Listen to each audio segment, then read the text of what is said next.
जिस घर में जादू होता है उस घर में 4 निशानियां नजर आती हैं। आप खुद भी चेक कर सकते हैं, आप खुद देखिए कि अगर ये 4 निशानियों में से कोई भी निशानी आपके घर में पाई जा रही है तो आप उससे ये समझ सकते हैं कि आपके घर पे जादू के असरात हैं।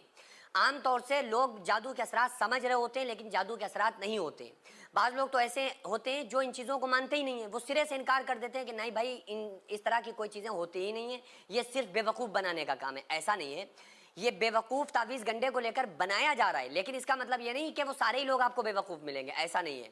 बल्कि मामला क्या होता है कि जादू का जिक्र कुरान और हदीस में है। जादू एक बड़ी ख़तरनाक चीज़ का नाम है और जादू तो एक ऐसी चीज़ है जिसको जो खुद रसूलुल्लाह सल्लल्लाहु अलैहि वसल्लम के ऊपर तक किया गया।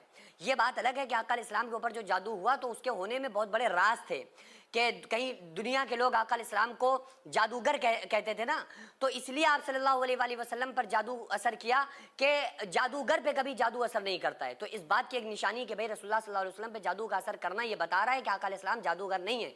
और फिर दूसरा ये कि जादू होना था, इसी वजह से तो कुरानी आयात फिर नाजिल हुई है ना, सूरह फलक सूरह नास का नुज़ूल हुआ ही इसलिए ताकि इसके ज़रिए से इस तरह के मामलात जो भी हों हम उससे उनका इलाज कर सकें।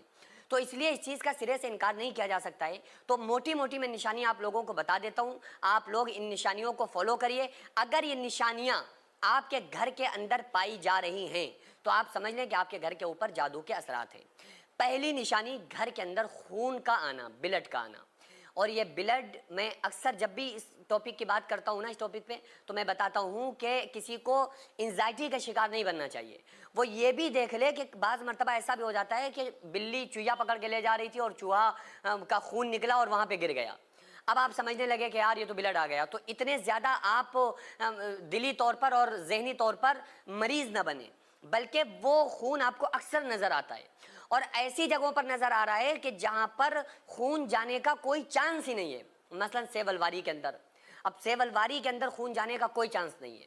अगर आपकी पूरी मुकम्मल सेब अलवारी ठीक है, वो अलवारी सेब है तो वहाँ खून नहीं जा सकता, क्योंकि वहाँ ना चूहा जा सकती है ना बिल्ली जा सकती है, तो वहाँ पर आपको बराबर खून नज़र आता है। तो ये जादू होने की निशानी होती है। दूसरे नंबर पे आता है कपड़ों का फट जाना। अभी 3 दिन पहले मुझसे कुछ लोगों ने, हमारी टीम ने कांटेक्ट करवाया मरीज़ों से, तो उनके जब आई है ना तस्वीरें, उनके पूरे पूरे कपड़े इस तरह से फटे हुए थे कि कोई वो कुर्ता कपड़ा पहनती थी उनके फ़ौरन कपड़े चाक हो जाते थे, फ़ौरन कपड़े फट जाते थे। तो ये निशानी होती है जादू की कि ये इस पर जादू होता है तो उसके साथ ये मामलात होते हैं। इसी तरह से तीसरी एक निशानी होती है घर की छत के ऊपर ऐसी आवाज़ें आना कि ईंटें कोई फेंक रहा है, या तो जिन्नाती अलामत होगी या जादू की निशानी होगी।